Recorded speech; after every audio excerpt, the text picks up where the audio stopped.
সর্ষে ইলিশ, কয়েকটা শুকনো লঙ্কা, সাদা সর্ষে, পোস্ত, এগুলো আমি শিলনোড়ায় বেটে নেব। শুকনো লঙ্কা আর পোস্ত আমি ভিজিয়ে রেখেছি, 5 মিনিট ভিজিয়ে রেখেছি। এবং কয়েকটা ইলিশ মাছের পিস নিয়ে আমি এবার হলুদ, লবণ,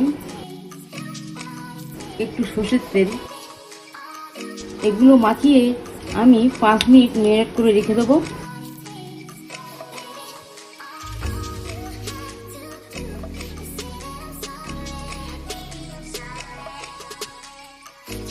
এবার কড়া গরম হয়ে গেছে, এবার আমি সর্ষের তেল দিয়ে দিচ্ছি। এবার আমি এই তেলের মধ্যে একটু হলুদ দিয়ে দিচ্ছি। এবার আমি পোস্ত বাটা দিলাম,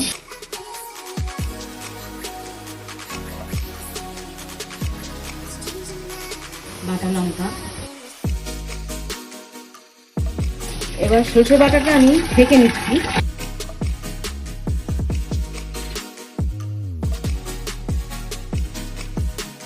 এবার আমি সর্ষে বাটাটা এর মধ্যে দিয়ে দিচ্ছি।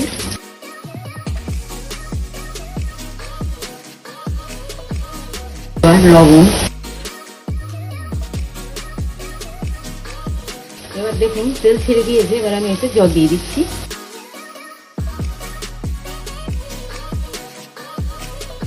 এবার ইলিশ মাছগুলো আমি একটা করে এর মধ্যে দিয়ে দেবো।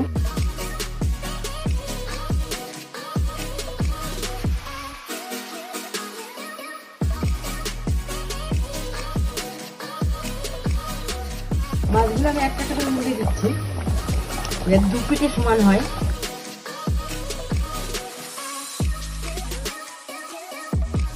এটা দেখুন বেশি হালকা হলেও হবে না, বেশি ঘন হলেও হবে না, মাঝামাঝি করতে হবে। দেখুন